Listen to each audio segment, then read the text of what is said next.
जब भी blood sugar manage करने की बात आती है तो दिमाग में सबसे पहले क्या आता है? यही ना कि चीनी कम करो, कार्ब्स घटाओ। लेकिन क्या हो अगर इसका असली राज कुछ हटाने में नहीं बल्कि अपनी डाइट में कुछ जोड़ने में छिपा हो? कभी ऐसा हुआ है कि दोपहर में कुछ बढ़िया कार्ब्स वाला खाना खाया और एकदम से लगा कि वाह, क्या एनर्जी आ गई, और फिर घंटे भर बाद ही ऐसा लगा जैसे किसी ने एनर्जी का स्विच ही ऑफ कर दिया हो। एकदम सुस्ती, नींद आने लगती है। ये जो फीलिंग है ना, ये बहुत जानी पहचानी है। तो चलिए समझते हैं कि ये एनर्जी का रोलर कोस्टर चलता कैसे है। इसके पीछे का साइंस बहुत सीधा सा है। जब हम अकेले कार्ब्स खाते हैं ना, तो हमारे शरीर के अंदर एक खास किस्म की चेन रिएक्शन शुरू हो जाती है। देखिए होता क्या है, जब हम सिर्फ कार्ब्स, मान लीजिए ब्रेड या पास्ता खाते हैं, तो वो पेट में जाकर बहुत तेजी से ग्लूकोज में बदल जाते हैं। ये ग्लूकोज सीधा खून में जाता है और बूम, एकदम से एनर्जी का लेवल ऊपर। पर प्रॉब्लम ये है कि जितनी तेजी से ये ऊपर जाता है, उतनी ही तेजी से नीचे भी गिरता है। और इसी गिरावट को हम एनर्जी क्रैश कहते हैं, जब हमें थकान और सुस्ती महसूस होती है। तो सवाल ये है कि इस रोलर कोस्टर से उतरें कैसे? यहीं पर कहानी में एक सरप्राइजिंग हीरो की एंट्री होती है, हेल्दी फैट्स। जी हाँ, फैट्स।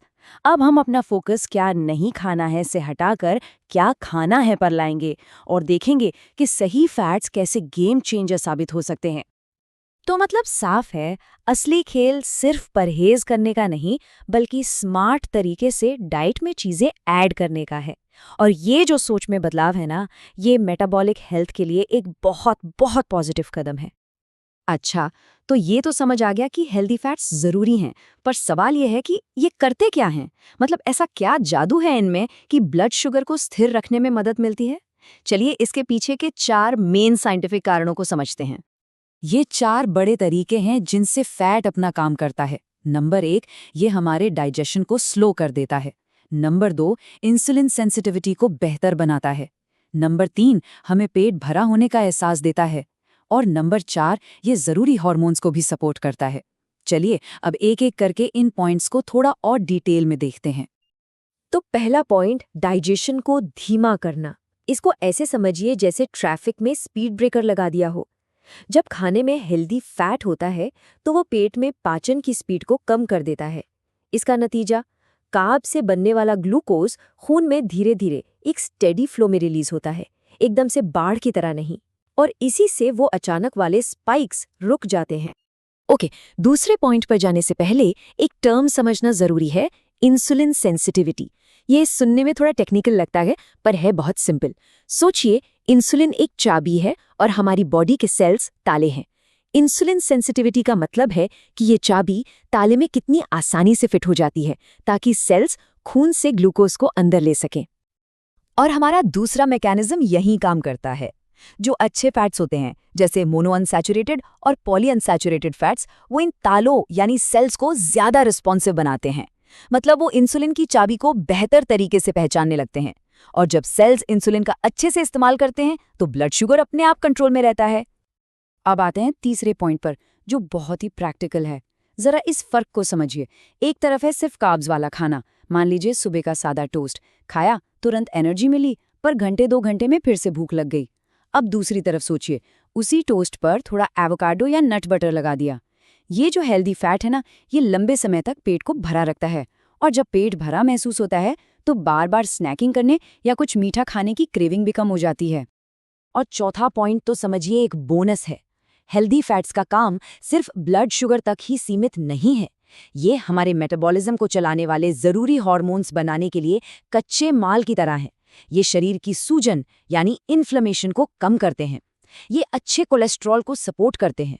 और हाँ, ये दिल की सेहत के लिए भी बहुत अच्छे हैं। तो मतलब एक तीर से कई निशाने। तो थ्योरी तो समझ आ गई कि ये फैट्स काम कैसे करते हैं। अब बात करते हैं प्रैक्टिकल एक्शन की, मतलब क्या खाएं और क्या ना खाएं, कौन से फैट्स हमारे दोस्त हैं और कौन से दुश्मन। ये एक छोटी सी गाइड है। देखिए, मोनो अनसैचुरेटेड फैट्स जो हमें एवोकाडो, ऑलिव ऑयल और नट्स से मिलते हैं, ये इंसुलिन सेंसिटिविटी के लिए कमाल के हैं। फिर आते हैं पॉली अनसैचुरेटेड फैट्स, जैसे फैटी फिश, अलसी के बीज और अखरोट। ये सूजन कम करने में मदद करते हैं। और ओमेगा 3 फैटी एसिड्स जो सैल्मन और चिया सीड्स में भरपूर होते हैं, वो तो हार्ट हेल्थ के गार्डियन हैं। अब बात करते हैं उन फैट्स की जिनसे हमें दूरी बनानी है। सबसे ऊपर है ट्रांस फैट्स और रिफाइंड वेजिटेबल ऑयल्स। ये अक्सर पैकेट वाले प्रोसेस्ड फूड्स में छिपे होते हैं। ये न सिर्फ शरीर में सूजन बढ़ाते हैं बल्कि इंसुलिन रेजिस्टेंस की समस्या को और भी बिगाड़ सकते हैं, तो इनसे तो बचकर ही रहना है। तो इन सारी बातों का निचोड़ क्या है? निचोड़ है बैलेंस। अपनी प्लेट में एक सही संतुलन बनाना। यही संतुलन लंबे समय में एक बेहतर मेटाबॉलिक हेल्थ की नींव रखता है।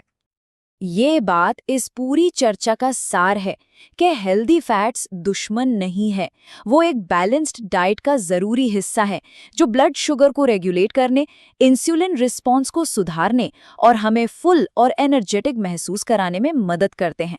ये वाकई हमारे दोस्त हैं। तो यहाँ से ले जाने वाली सबसे ज़रूरी और सबसे आसान बात क्या है?